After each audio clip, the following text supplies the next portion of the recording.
Welcome back, and welcome to Whispers from the Cottage, a place where stories don't demand your attention, they simply keep you company while you drift gently into rest. My name is Marit, and if you've been here before, I'm so happy you've returned. I hope the last story gave you a little softness to hold on to. And if this is your first visit, you're in exactly the right place. Tonight's story is the beginning of a quiet journey. It's not about adventure or answers or endings. It's about the parts of you that are tired of keeping perfect time. The parts that have followed every rule, met every deadline, and are quietly wondering, is there another way? This story is called The Clockmaker's Daughter, and it's for anyone who's ever felt like a cog in someone else's rhythm. You don't have to follow the plot. You don't have to try. There's nothing to fix here, just space to soften, to breathe, and maybe to hear your own quiet rhythm beneath the noise.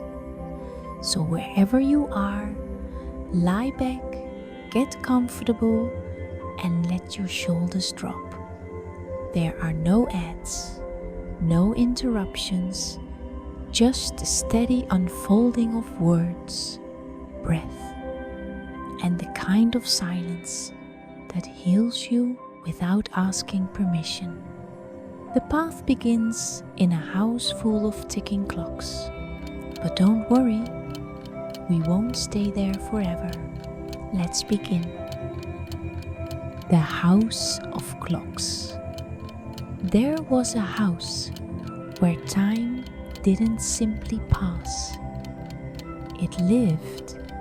It clung to the air like dust, settled into the wooden beams, curled inside the corners of stairwells and beneath polished floorboards. Time breathed in that house, not in loud declarations, but in steady whispers. Tick, tick, tick. Clocks hung on every wall, perched on shelves, tucked in cabinets behind glass. There were tall grandfather clocks with carved columns, their pendulums swinging like the slow heartbeat of the house. Tiny carriage clocks with gold dials and mother-of-pearl hands. Even pocket watches, long since stopped, rested in velvet-lined boxes. Still honored, still polished. The girl who lived there knew no silence, only rhythm, only order. She was the clockmaker's daughter, and her world moved in precise, predictable ways. At 6 o'clock, she woke. At 6:15, she washed her face in cool water. At 6:30, she ate oatmeal with 1 spoonful of honey. Always one. Too little, and her father would remind her of nourishment. Too much, and it would throw off digestion. At 7, they opened the shop. A small bell chimed above the door. Though, of course, the door always opened at the same moment each day. She didn't mind. At least she told herself that. There was safety in repetition. There was comfort in clocks that behaved exactly as they should. She liked polishing brass, counting screws, lining up gears by size. She liked the quiet approval in her father's nod when a repair was done correctly.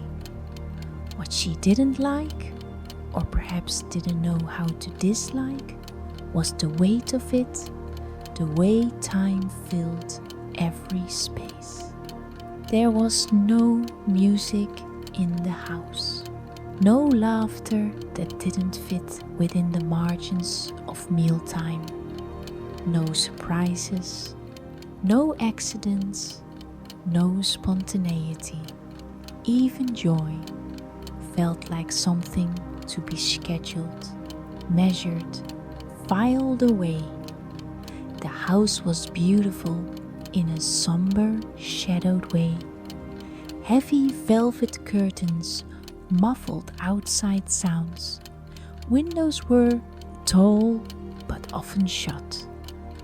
Even the furniture seemed to sit with purpose, always in its proper place. The smell of the house was lemon oil, brass polish, and something faintly metallic, like the memory of rain. The girl moved through it, like a second hand sweeping, steady, silent.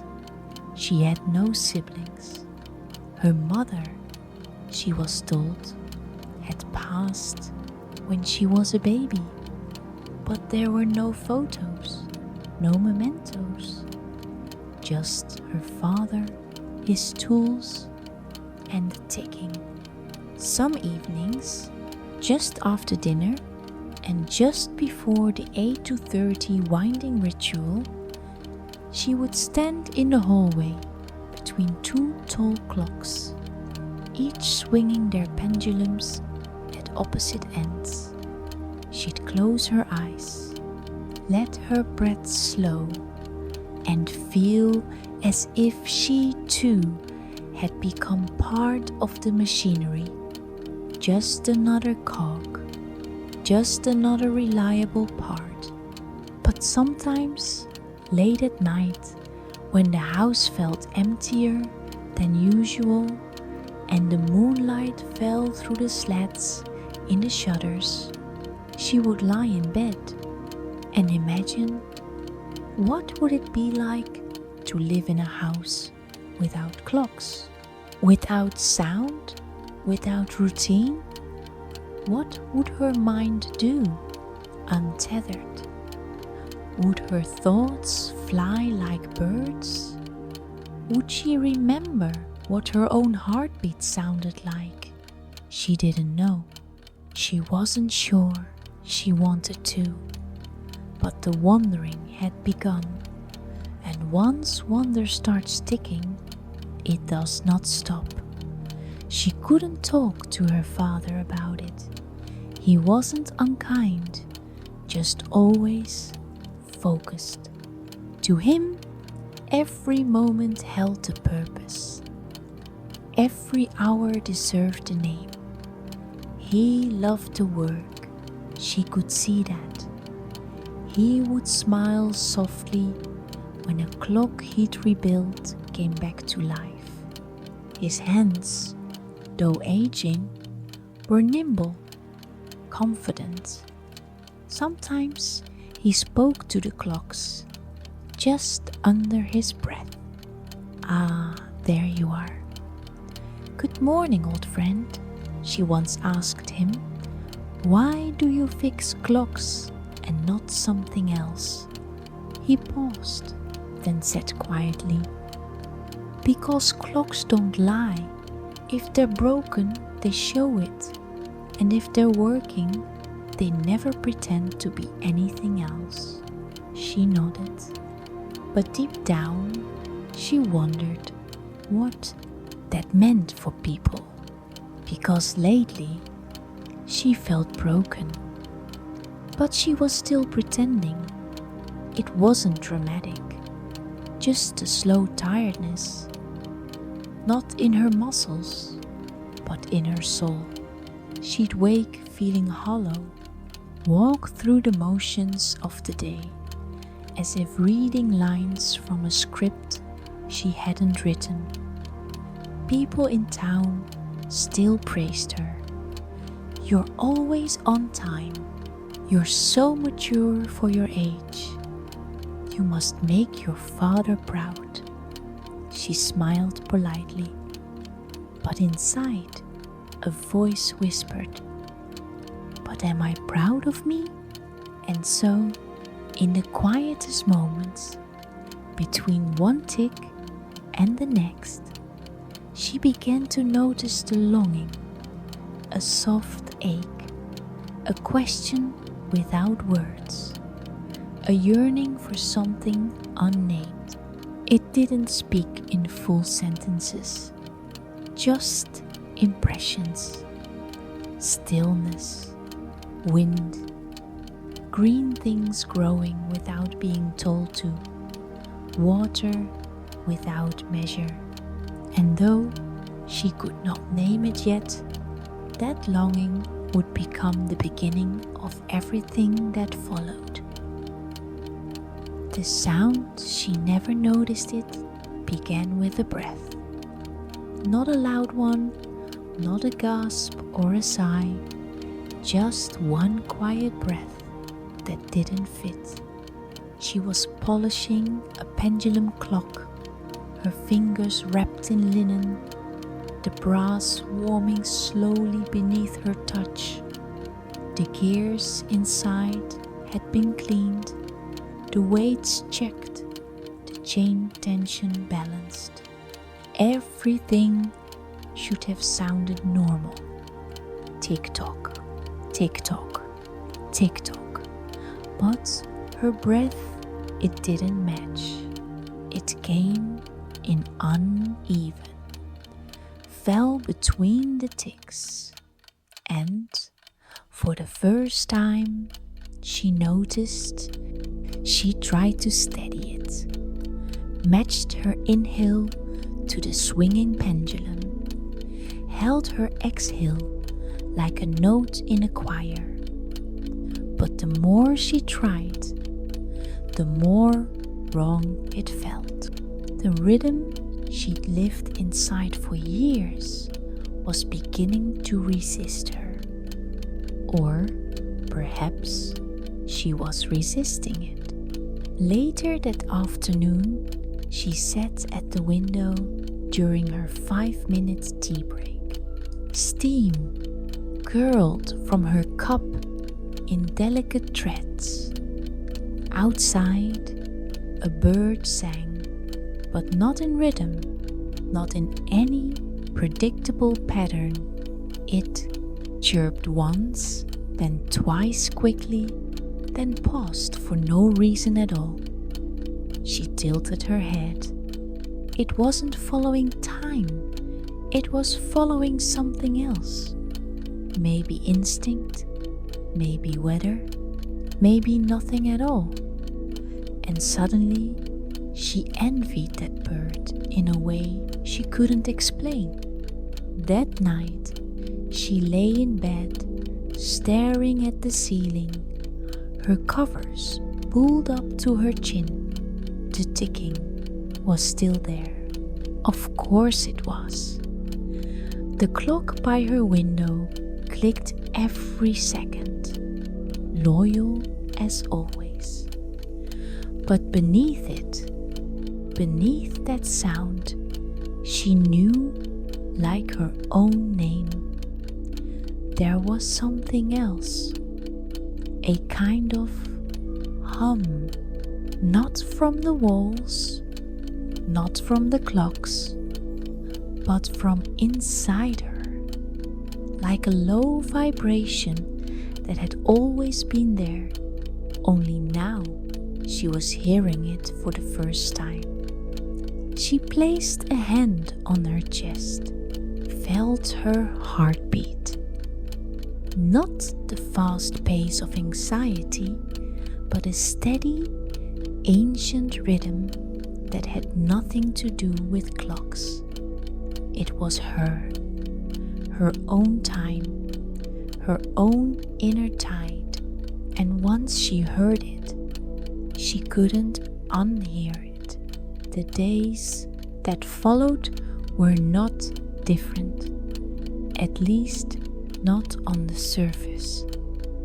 She still rose at 6, still opened the shop at 7, still smiled when people commented on her discipline. But something had shifted.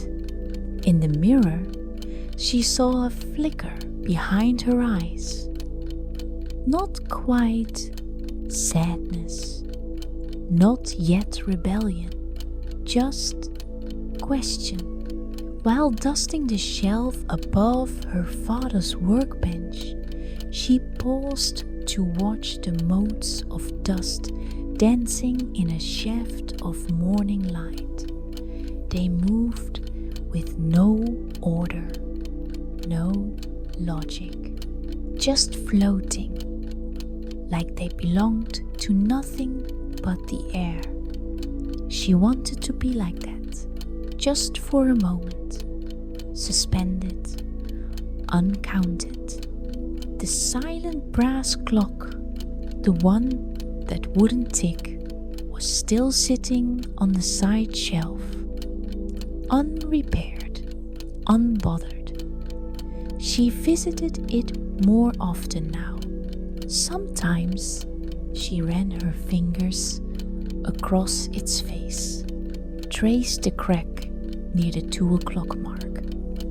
Sometimes she just sat beside it, breathing, not fixing, not performing, not producing, just being. It became her favorite clock, and it didn't even work. One evening, as the snow returned to the village in soft, drifting waves, she asked her father a question. It wasn't planned, it just came. Have you ever wanted to stop time? He didn't answer right away. He finished winding the clock in front of him, tested the balance wheel, and only then looked up. Time is a tool, he said quietly. Stopping it wouldn't help. You'd still be you, just standing still. She nodded, but something inside her whispered, maybe standing still is exactly what I need. That night, she let the ticking fill the room again. Didn't fight it, didn't resist. But she also didn't let it define her. She let her breath fall where it wanted. Let her mind wander without apology. Let the rhythm inside her chest speak a little louder than the one on her wall. And in that quiet, for the first time in her life, she wondered what would happen if I didn't live by the clock. What if I lived by me? The clock that refused to tick it sat on the side shelf, unmoving, undisturbed, unapologetic.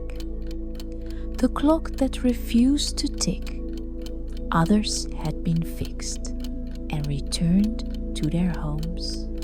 Others had ticked gratefully beneath her father's hands, but this one, it stayed silent. Its face was pale, edged with brass filigree. Its glass, though cracked near the top right corner, still caught the light like a quiet breath. Each morning, after opening the shop, after the tea had been steeped and the register balanced, she would drift toward it, just for a moment. Sometimes her fingers hovered above its surface, not touching, not repairing, just sensing There was something in its stillness that felt honest. It did not pretend to function. It did not follow. It simply was. And in that, she felt comfort. One afternoon, while her father was in the back room sorting brass rods, she brought the silent clock to her work table, not to fix it, to understand it. She opened the back casing carefully, as if entering someone's memories. Inside, dust, a slightly warped spring, one tiny screw missing from the movement bridge. She could have replaced it easily, could have forced it to tick again, but she didn't. Instead, she watched the inner chamber, traced the shapes with her eyes, and whispered softly, "It's okay not to run." The words surprised her. Where had they come from? Not from her father's teachings, not from the pages of the manual she knew by heart. No, this voice was older than that, quieter, her own, and for the rest of the day, she left the clock open on the table, its silence a kind of invitation. That night, sleep came slower. The usual rhythm, brush teeth, wind clock, light candle, lie still felt distant, like someone else's script. She turned the candle wick lower, watched the shadows climb the walls. The ticking was still there, of course, but tonight she imagined a world made of quiet clocks, each one allowed to rest exactly when it needed to. A forest, maybe, with clocks hanging from tree branches, softly swinging but making no sound. Time still passed, but it wasn't measured.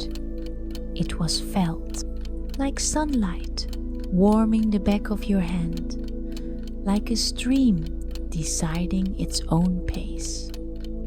The next morning, she didn't polish the clock. She sat with it, just sat. Let her tea grow lukewarm. Let the day start without urgency. When her father emerged, he paused. "You're not repairing it?" he asked. She looked up. "No," he frowned slightly. "Why?" A pause. Then, because maybe not everything broken wants to be fixed. He said nothing, just studied her, and in his silence, she sensed the unspoken tension. She was stepping outside the rhythm, and he could feel it. Later that day, a customer entered, a woman with kind eyes and a shawl dotted with tiny embroidered stars. She brought in a kitchen clock, cracked at the base, while her father explained the needed repairs. The girl noticed something else. The woman wore no wristwatch, no visible timepiece, just a small necklace with a single charm, a tiny feather swinging lightly. When their eyes met, the woman smiled. "Sometimes," she said softly, "it's okay to lose track of time." The girl blinked. Did she say that aloud? But her father had already begun noting the order. That evening, as the village darkened and the snow returned like drifting silence, She took the silent clock to her room, placed it gently on the windowsill, not to watch it, not to fix it, just to share space with it. And as she lay in bed, listening to the loyal ticking of the other clocks, she turned her body toward the one that made no sound and smiled, because in its stillness she heard herself more clearly. Not the version others praised on time, well-behaved, dependable, but the version who dreamed of green things, who breathed unevenly, who felt joy without warning. The version who didn't need to tick to matter. And as sleep reached out to gather her, she whispered again to the silent clock, "Thank you for not pretending." And the silence, sweet and slow, wrapped around her like the softest blanket, a rhythm all her own. The rhythm beneath the rhythm. It happened on a Tuesday, though if you asked her later, she wouldn't be sure, because for the first time in her life, she wasn't counting. She was simply walking, not toward anything, not away from anything, just moving. The snow had softened, melting in quiet patches beneath the trees.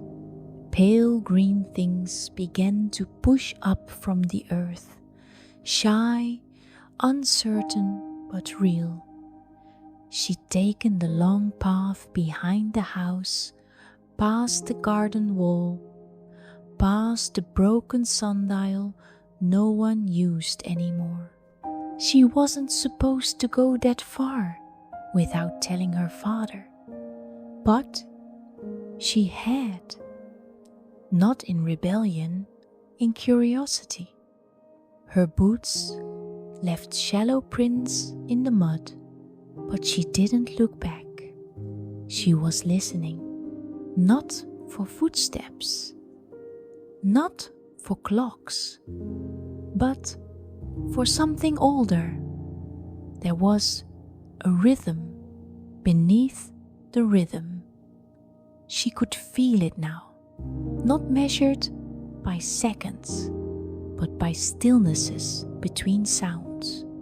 By the way light moved across stone, by the hush of wind folding into branches, she reached a clearing.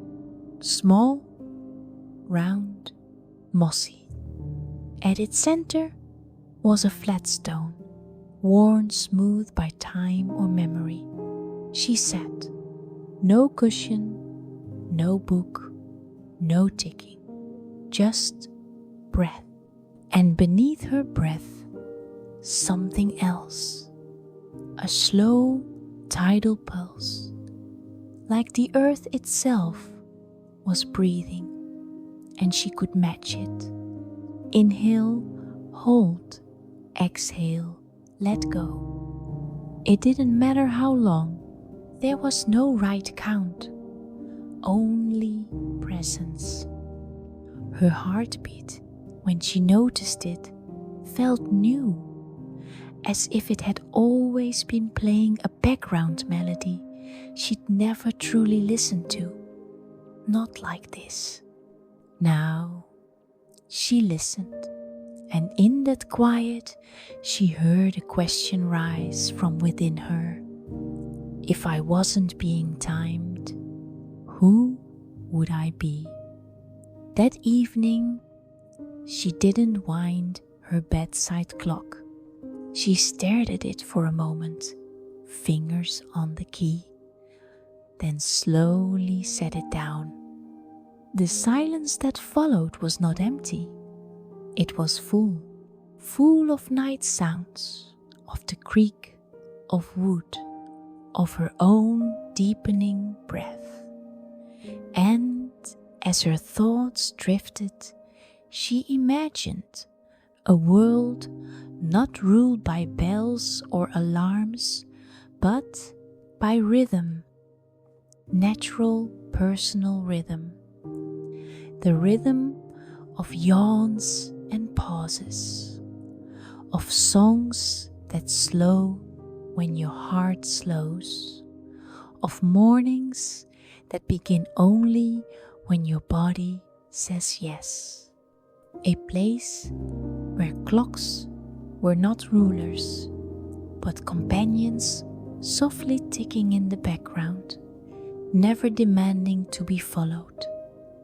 The next morning, she woke before the chime. No jolt, no schedule, just awareness.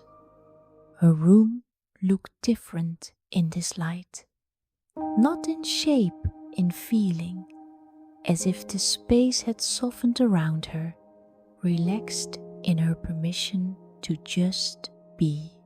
She stayed in bed a little longer, watching the dust motes spin above her in the golden quiet. No order, no rush, only grace. And then, without prompt, she got up. No checklist. She moved slowly, brushed her hair without counting strokes, chose socks she liked instead of the ones on top. And when she entered the shop, her father looked up, surprised to see her a few minutes late. But he said nothing. She nodded gently, and he returned the nod.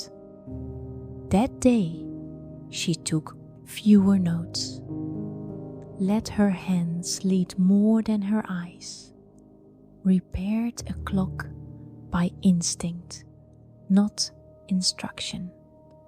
And when she sat beside the silent clock on her work table, she no longer felt guilty. She felt mirrored, because not everything has to move to be alive. Later that week, she returned to the clearing. It wasn't planned. Her body simply brought her there. And this time, she lay back on the moss, arms open, eyes closed.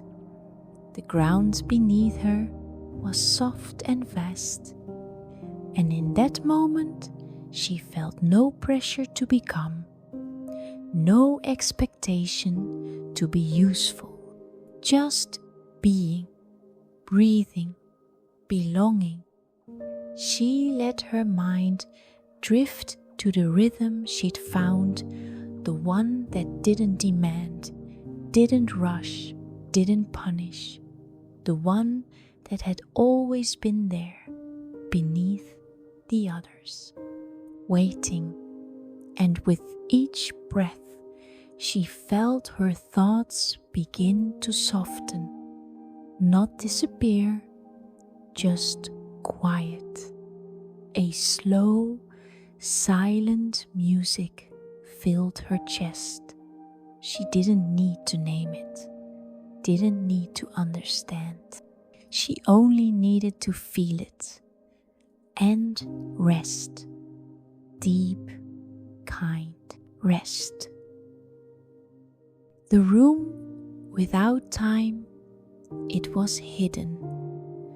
Not behind a locked door, not under floorboards or within secret panels, but in plain sight. A room she had passed 100 times, at the end of the hallway, where the light always seemed slightly softer, where no clocks were ever hung, where even dust settled differently. One afternoon, without thinking, she opened the door. It didn't creak, It didn't resist. It simply opened inside. Light, soft, golden, breathing. The room was small, just enough space for a chair, a window, a rug that looked older than memory. But the moment she stepped in, something shifted. She reached for the watch around her neck, the one her father had gifted her on her 10th birthday.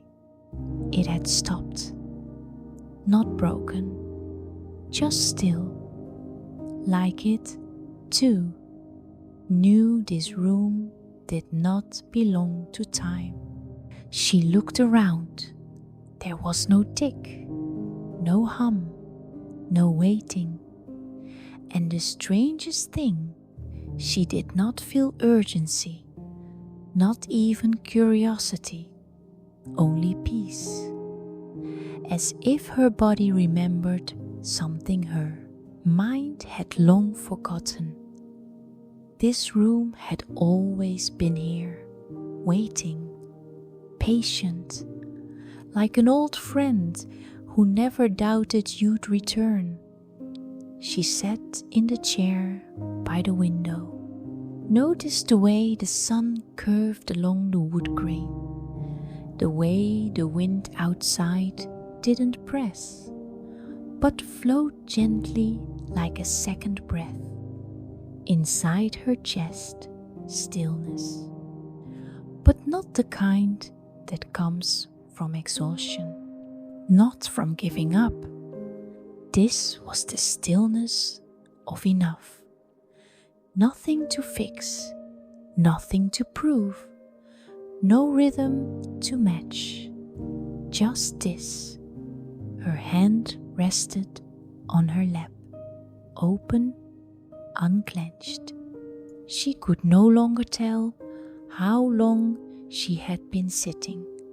A minute, an hour, a day, but it didn't matter, because for the first time in her life, she wasn't counting. She let her eyes close. Images came, not dreams exactly, not memories, more like echoes. A small girl spinning in a garden, arms open, head thrown back. A mother's humming, soft, wordless. A lullaby without language. A stream, slow moving, curling around stones without resistance. Her own laughter, unmeasured, surprising even herself.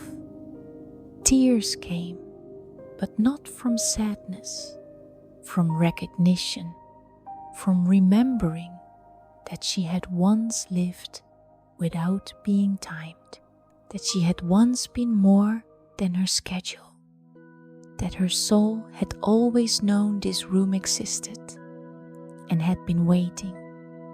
She didn't fall asleep, not in the usual way, but she drifted inward, as if her breath curled around her bones and whispered, "You're safe here."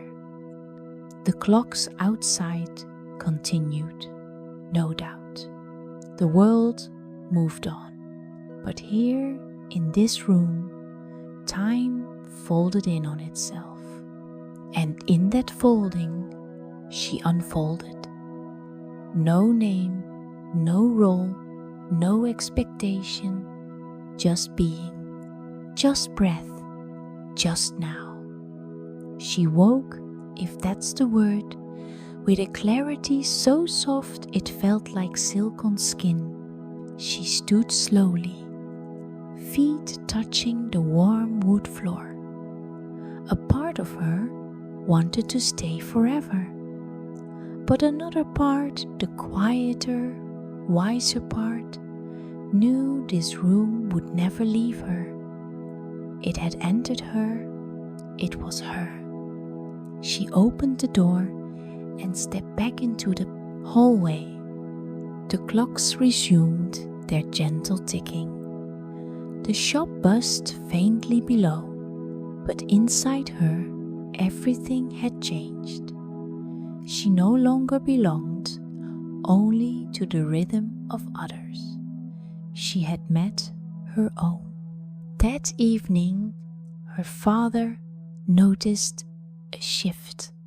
"You seem different," he said, half curious, half cautious. She met his eyes, held them. "I found a room," she said, "without clocks." He didn't answer right away, then nodded slowly. "I used to go there too." Silence. "Then I forgot," he added quietly. She reached across the counter, touched his hand gently. "Maybe we all do, until we remember." That night she lay in bed. The clock beside her ticked softly, but it no longer owned her. She belonged now to something older, something she could feel in the soles of her feet, in the hush between thoughts, in the way her breath no longer tried to match a pattern. She had found her room, and it had found her. And now, sleep came not to pull her away, but to bring her deeper into herself. No resistance, no commands, just the soft, sacred rhythm of being. The unmeasured hours. There were hours she couldn't account for anymore. She would look up from her tea and the shadows would have moved. She would lie down for a moment and suddenly the light outside had changed color, warmer, lower, like a secret. At first, she felt nervous. These unmeasured hours felt like mistakes. Had she forgotten something, missed a duty, let a moment escape without assigning it a number? But then the nervousness gave way to something else. Not relief, something stranger. Permission? Permission to let time pass without keeping track of it. To let a moment be without needing to shape it. One Sunday, she stayed in bed past 8. No one knocked. No one called. She stared at the ceiling, watching how the sunlight filtered through her curtains in pale ribbons. It reminded her of music, not a song, but a hum. Not something composed, just something existing. She didn't rush to wash her face. She didn't make her bed. Instead, she wrapped herself in her woolen robe and wandered to the kitchen barefoot. The floor was cool, her breath warm. The tea leaves swirled slowly in the water, as if they too had nowhere urgent to be. But freedom, she learned, wasn't always peaceful. Some days, a quiet guilt crept in. It whispered in the back of her thoughts.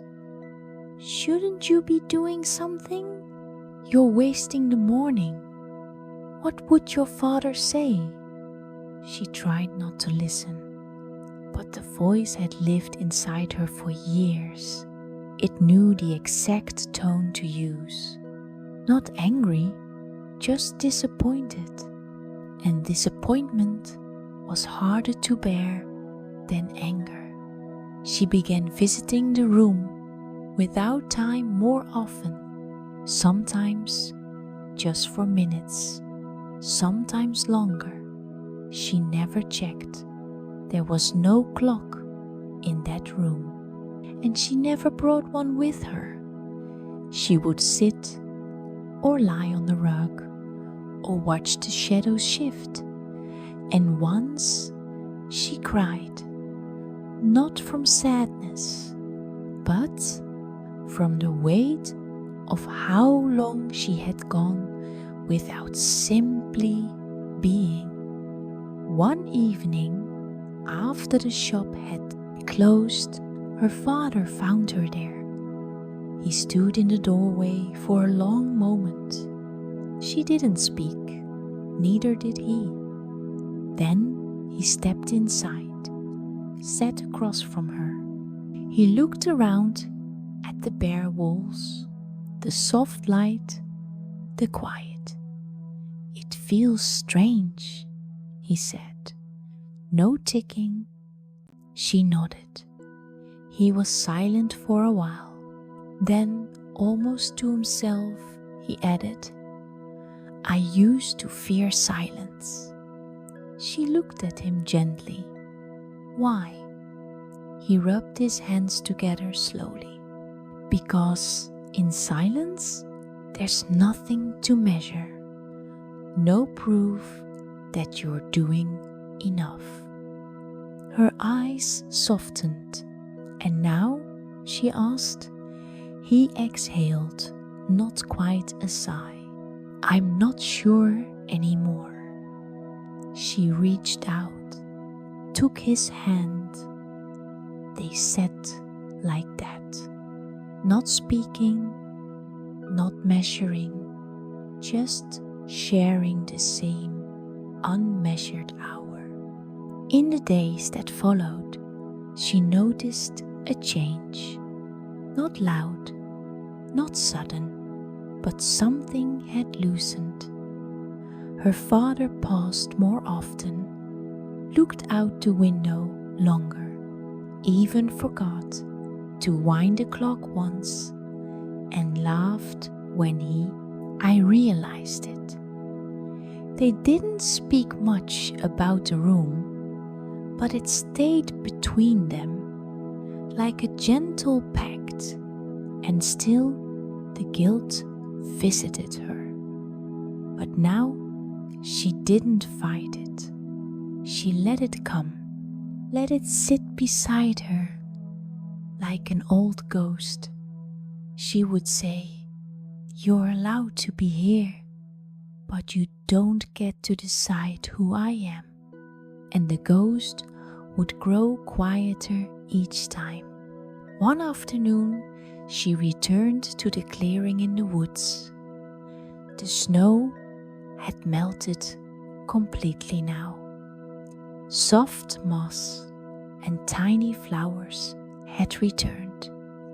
She lay back, eyes closed, palms up. She didn't try to think. She didn't try to feel, but something came anyway. A phrase, not from a book, not from her father, from her own breath. "I am not behind." It startled her, not because it was loud, but because it was true. She had lived her whole life trying not to fall behind schedule, behind expectations, behind who others thought she should be. But here, with the sky open above her and the ground soft below, she was not behind. She was exactly where she was. And that was enough. That evening, as she blew out the candle beside her bed, she didn't look at the time. She didn't need to, because she knew the moment was full, unmeasured, unjudged, whole, and sleep came, soft as moss beneath her thoughts, wrapped not in routine, but in release. The letter to the next daughter. She began writing it before she realized it was a letter. It started as a thought in the quiet after a storm, then a sentence scribbled in the margins of an old repair manual, then pages scattered on her desk, folded in books, tucked in drawers. She didn't know who it was for, only that it needed to be said. Not out loud, not urgently, but truthfully and softly, like a hand held out in a room full of clocks. Dear you, she began, I don't know your name. I don't know when you'll find this, but I know you. Not your details, but your rhythm. The way you move through rooms with quiet grace. The way you try not to disturb anything. The way your chest sometimes feels tight, as if you're racing a clock you can't even see. She paused, set down the pen, let her breath settle. Outside, the snow had melted completely. The ground was soft again. Birdsong wandered freely through the open window. She smiled, then continued.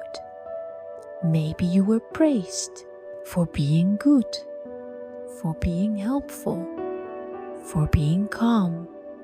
Maybe you thought, if I keep being this way, I'll be loved. And maybe you were right. But also, maybe you got tired. She folded the paper, smoothed it gently, began a second page. I carried a clock inside me.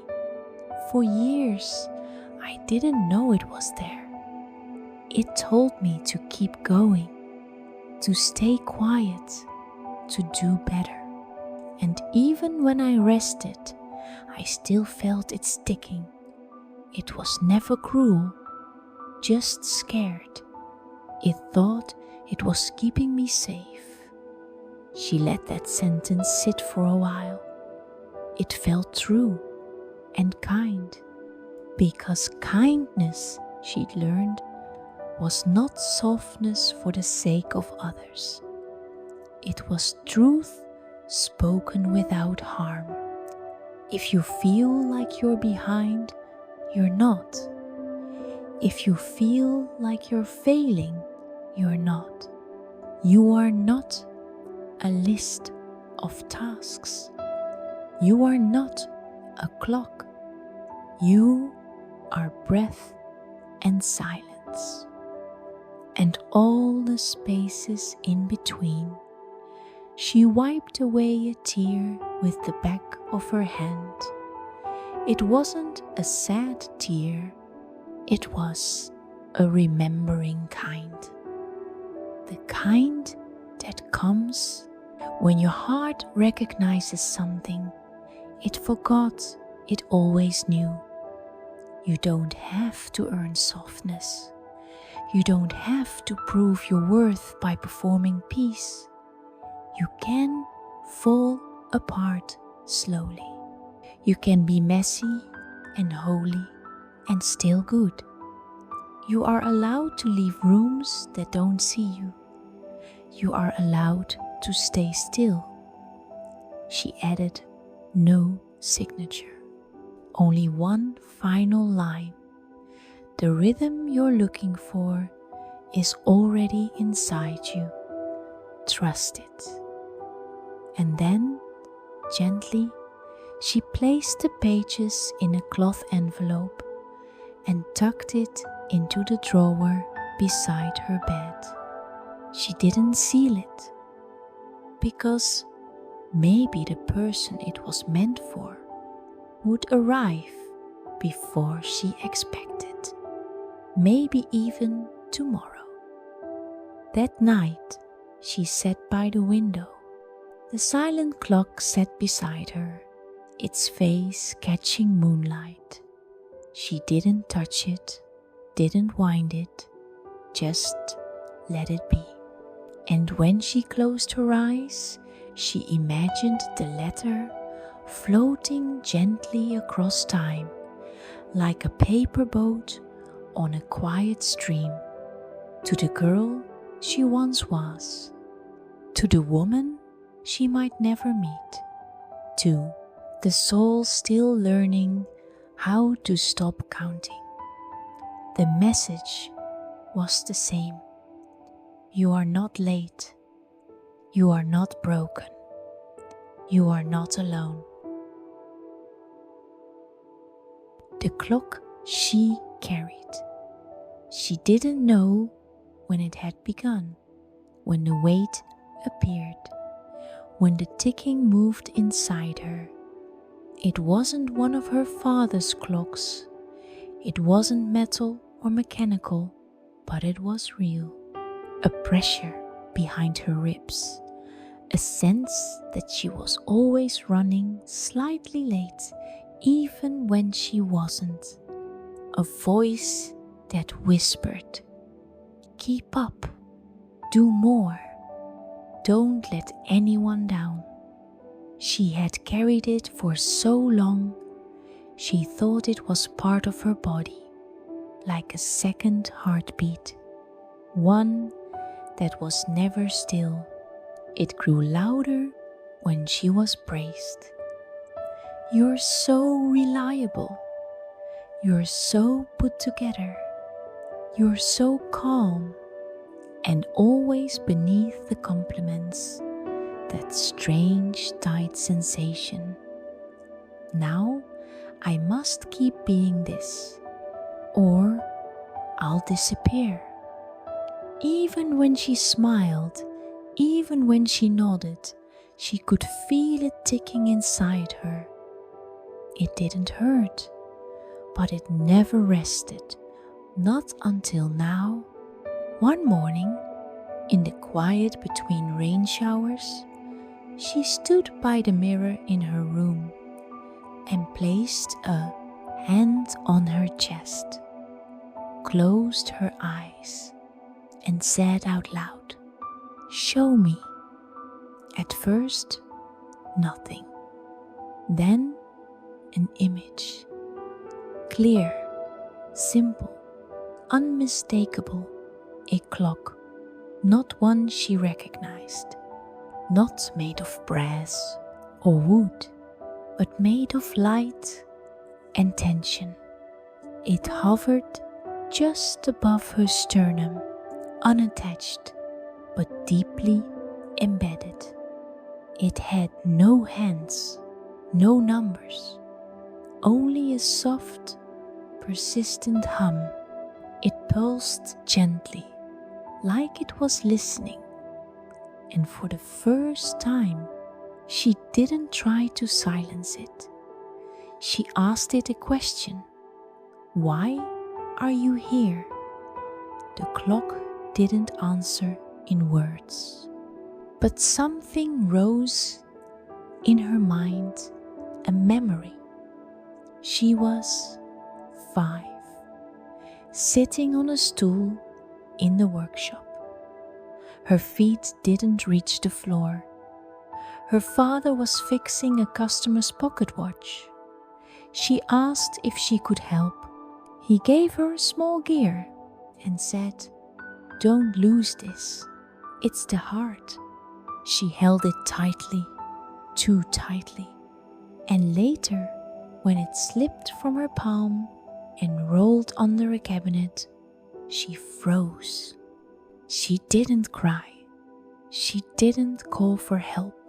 She just whispered to herself, "Be more careful next time." That was the first tick. The image faded. She opened her eyes. Tears had reached her collarbone. The clock inside her was still humming, but now it felt tired.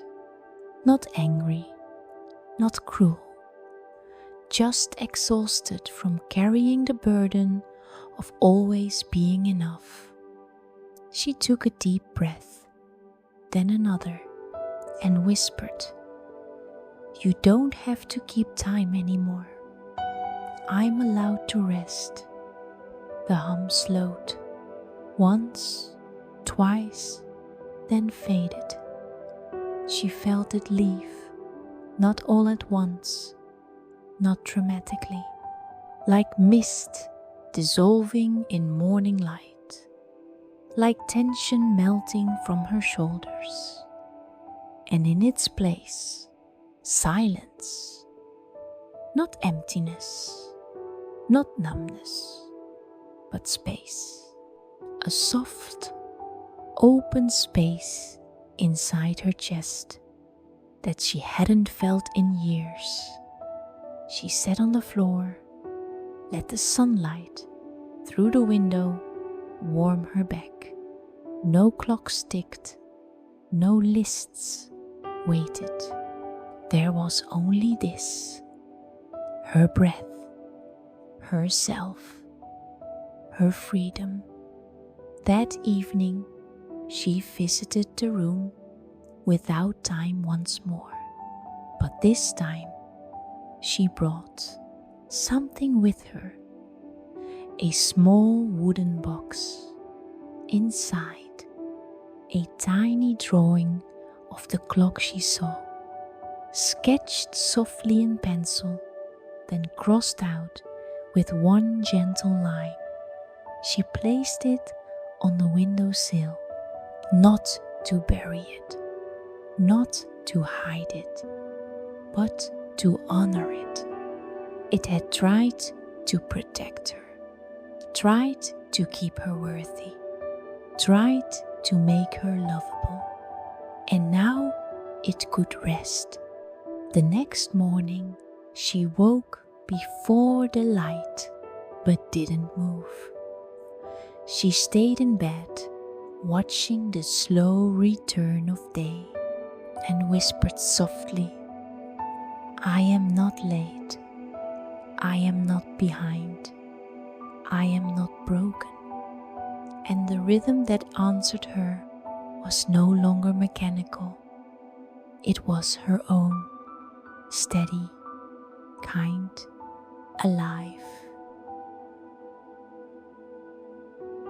The timekeeper's rest. There was no celebration, no great moment, no final ticking of a grand clock, only quiet. The kind of quiet that doesn't ask for anything. She had stopped keeping time, not in rebellion, not in defeat, but because she didn't need to anymore.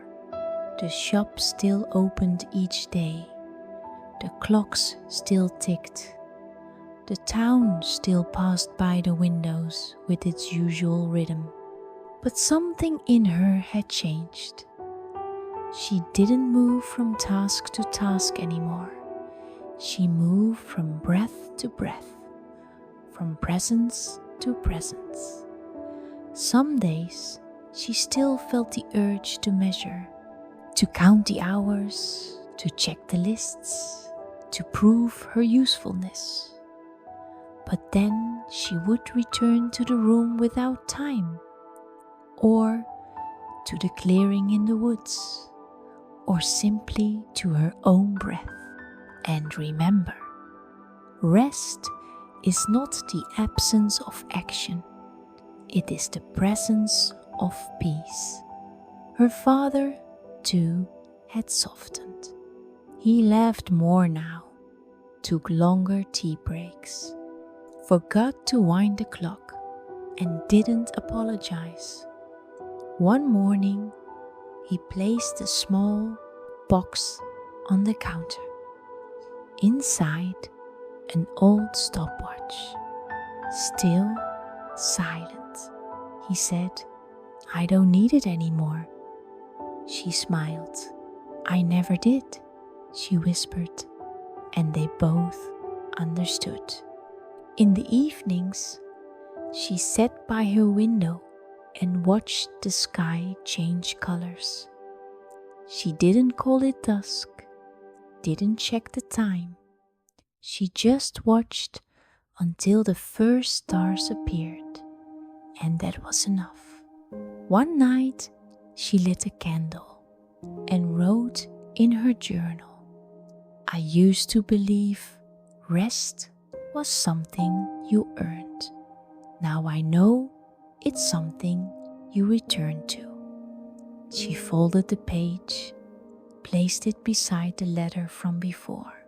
2 messages, one beginning, one arrival. Sometimes she still heard the old ticking, a faint echo inside her, but it no longer controlled her. It had become something else, a story she once lived inside, a rhythm that shaped her but didn't define her. The silent clock remained on her shelf, still unmoving, still whole. Visitors would sometimes ask, "Why do you keep a broken clock?" And she would smile and answer gently, "It's not broken, it's just finished counting." And so she moved, not on time, but in tune, with wind, with weather, with rest, with herself. When she finally laid down each night, she no longer needed routine to feel safe. Her breath was enough. The weight of the blanket, the slow quiet of her own rhythm. She didn't count sheep, didn't follow a script.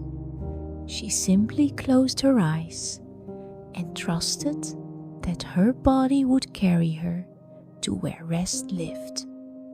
The clocks ticked on, but they no longer ruled her. She had become the timekeeper of her own life, and she had chosen to rest.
you.